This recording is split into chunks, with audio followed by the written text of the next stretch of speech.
What's up, guys? How you doing? Good. There you go. Good? Yeah. All right, cool. Thanks for coming out again, man. Appreciate you guys.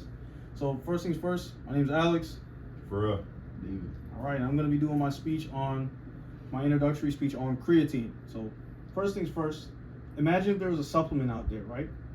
That when you take that supplement, it can increase skeletal muscle mass, cognitive function. It can even help with processing speed, like the speed that you actually use to process information, right? Mm-hmm. And at the same time, it can also help you recover faster and build muscle. What if I told you a supplement like that existed?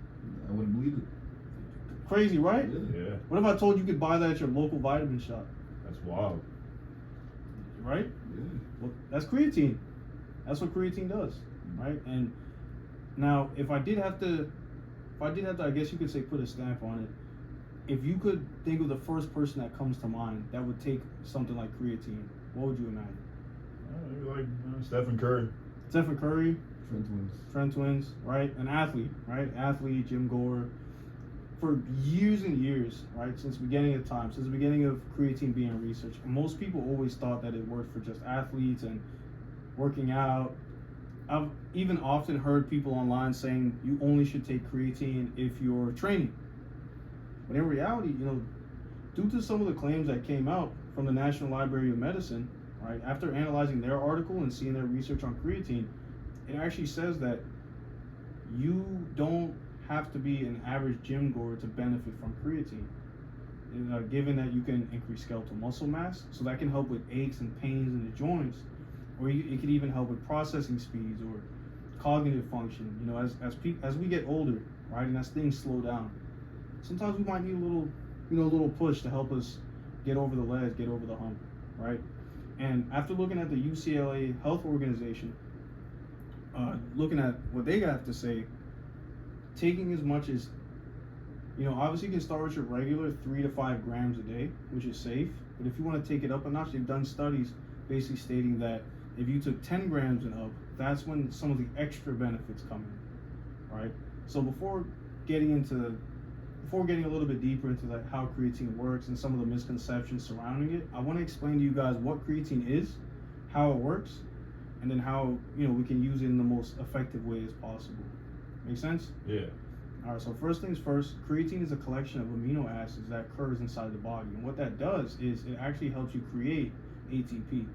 So believe it or not, us as humans already generate creatine. And creatine is also found in foods already. Like steak has a lot of grams of creatine in it. Mm-hmm. So creatine is not necessarily an unfamiliar substance, something that's new or something that we never heard about. We already produce creatine.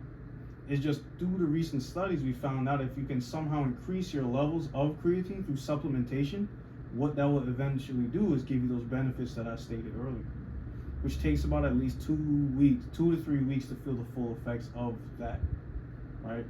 Now, some of the misconceptions that come up with creatine is that it can cause issues with the gut, it can cause damage to the kidneys, and it can overall just give you some unsatisfactory results if you're someone who wants a tight and toned body.